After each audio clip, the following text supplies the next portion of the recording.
Selamat pagi Bapa, selamat pagi Yesus, selamat pagi Roh Kudus. Terima kasih atas anugerah-Mu. Semalam telah berlalu, ku memuji, ku bersyukur, memuliakan nama-Mu. Allah Bapa, Putra dan Roh Kudus, terima kasih.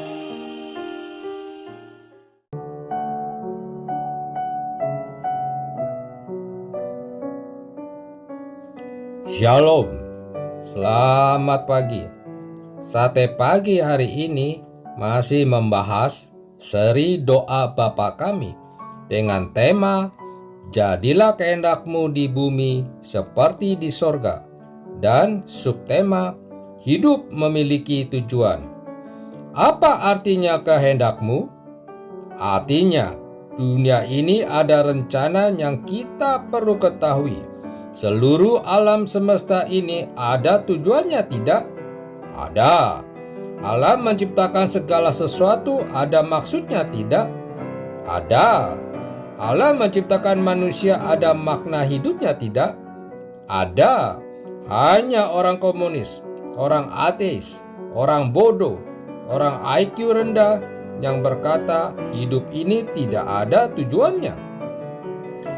Mengapa kita seperti orang kafir? Mengapa engkau mengikuti pikiran-pikiran orang yang tidak mempunyai nilai kemanusiaannya, seperti binatang yang tidak tahu hidup ini kemana? Sapi bekerja terus setiap hari. Babi lari ke sana ke sini setiap hari. Coba tanya mereka, hidupmu untuk apa? Mereka tidak tahu. Hidup ini ada tujuannya, tidak? Mereka tidak tahu. Lalu akhirnya mereka dipotong.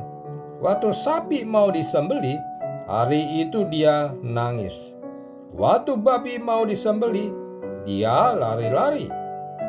Orang Tionghoa mengatakan sapi tahu mati, tidak tahu lari.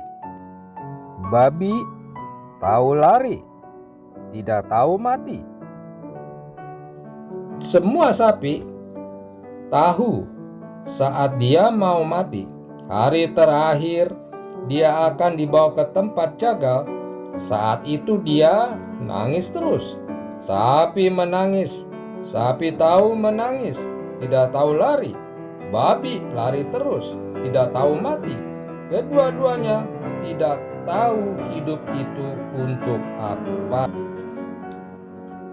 Tetapi bila kita seorang manusia tetap berpikir bahwa hidup ini tidak ada artinya, hidup ini tidak ada tujuannya, hidup ini tidak ada maknanya, lalu apa beda kita dengan sapi? Apa beda kita dengan babi? Di dalam teguran dengan keras, satu hal ini kita bukannya tidak ada arah. Kita ada arah, tetapi arah kita cuma uang. Khususnya orang Tionghoa selalu berpikir tujuan hidupnya adalah uang. Inilah kecelakaan bangsa Tionghoa. Taunya hanya uang dan tidak tahu yang lain. Itu sebab banyak orang Tionghoa waktu mati kaya luar biasa. Tetapi anak-anaknya dengan uang yang banyak membeli pisau untuk saling menikam, saling membunuh. Karena apa? Karena uang. Di zaman Orba, tahu orang Tionghoa cinta uang. Maka orang Tionghoa jangan ikut politik, cari uang saja. Memperbolehkan orang Tionghoa berdagang, masuk ke dalam bidang komersial, bisnis, tetapi jangan campur politik. Orang Tionghoa di Indonesia sudah dibodohi oleh zaman Orba selama 32 tahun. Waktu itu pemerintahan lebih mengerti psikologi orang Tionghoa. Kamu mau cari uang, silakan cari. Tidak usah mengejar politik, tidak usah mencari kedudukan yang lain. Baru kali ini saja ada orang Tionghoa yang menjadi gubernur Jakarta. Kenapa kita begitu bodoh? Kita ketahui bahwa situasi Indonesia pada masa itu bagaimana? Bijaksana orang Kristen apa? Rencana Tuhan apa? Kita tidak boleh sembarangan mengikuti manusia.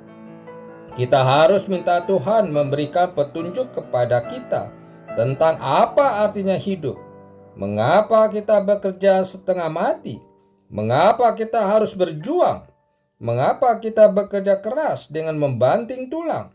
Semua itu harus ada artinya. Tapi arti itu di mana? Arti itu bukan di dalam kemauan diri sendiri.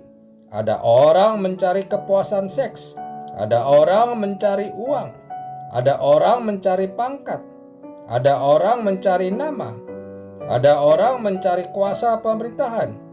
Semua ini ambisi liar yang tidak ada artinya. Siapa yang berani berkata, kita mencari kehendak Tuhan, kita tidak mencari uang, kita tidak mencari kuasa, kita tidak mencari ketenaran atau kemuliaan dunia, kita mencari kemuliaan Allah, kita mencari kehendak Allah. Dunia ada tujuannya, alam semesta ada telosnya. Jikalau kita tidak mengetahui telos, apa tujuannya? Mengapa Tuhan menciptakan manusia, menciptakan alam semesta? Maka engkau akan membuang-buang waktu dalam hidupmu dan menyia-nyiakan hari-hari yang Tuhan berikan kepadamu, dan kita akan mati dalam kekecewaan yang tidak ada artinya. Mari kita berdoa. Bapa Surgawi, satu lagi kami memperdalam mengenai seri doa Bapa kami. Ajarlah kami ya Tuhan, kami memaknai hidup ini ya Tuhan. Dan hidup ini bukanlah untuk mencari uang saja, tetapi biarlah hidup ini kami dapat memaknai dan menjalankan kehendak-Mu ya Tuhan. Biarlah firman-Mu dapat menerangkan kehidupan kami di dalam dunia ini. Dalam nama Tuhan Yesus Kristus kami berdoa. Amin.